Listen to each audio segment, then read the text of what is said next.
علامہ اقبال کی جو سوچ ہے وہ ایک طریقے سے جو پڑھا لکھا مسلمان ہے، علی گڑھ کا، جامعہ کا، وہ اسے فالو کرتا ہے۔ ان کی جیسے آپ دیکھیے کہ انہوں نے کہا کہ چین و عرب ہمارا، ہندوستان ہمارا، اور مسلم ہے ہم، وطن ہے سارا جہاں ہمارا ہے۔ پھر وطنیت میں انہوں نے کہا کہ ان تازہ خداؤں میں بڑا سب سے وطن ہے۔ تو وہ وطن کو خارج کرتے ہیں۔ ان کا کہنا ہے جغرافیکل باؤنڈریز اسلام کا ہی حصہ نہیں ہے، اور اس سے بہت زیادہ کہیں نہ کہیں متاثر ہے بر صغیر کا اردو بولنے والا مسلمان۔ تو کیا سچ میں ایسا ہے؟ جیوگرافیکل باؤنڈریز اسلام کے خلاف بالکل نہیں ہے۔ آپ دیکھیں اصل میں کیا ہے نا کہ اسلامی ریاست یا اسلامی حکومت کا جو کانسیپٹ ہے وہ کیا اس میں ملک نہیں رہے ہیں؟ مدینے کی ریاست بنی، دارالخلافت بنے، جگہ بنی، جیوگرافیکل باؤنڈریز آئی ہیں۔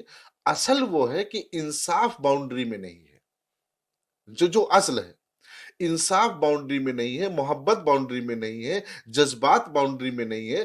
ان باؤنڈری کا تعلق جو ہے نا وہ فزیکل ہے۔ جیسے آپ گھر بناتے ہیں تو گھر کی چار دیواری کھڑی کرتے ہیں، آپ کوئی قلعہ بناتے ہیں تو قلعے کی چار دیواری کھڑی کرتے ہیں، ٹھیک ہے نا، اس کی حفاظت کے لیے، نہ کہ کسی کے اوپر ظلم کرنے۔ پورا جو میں نے اسلامی ریاست یا اسلام یا اس کو سمجھا ہے وہ صرف دو چیزوں کی بات کرتا ہے، آپ انصاف کرو، ظلم نہ کرو، اور انصاف کی تبلیغ کرو، اور ظلم کو روکنے کے جتنے بھی آپ کو پریاس ہو سکتے ہیں آپ کو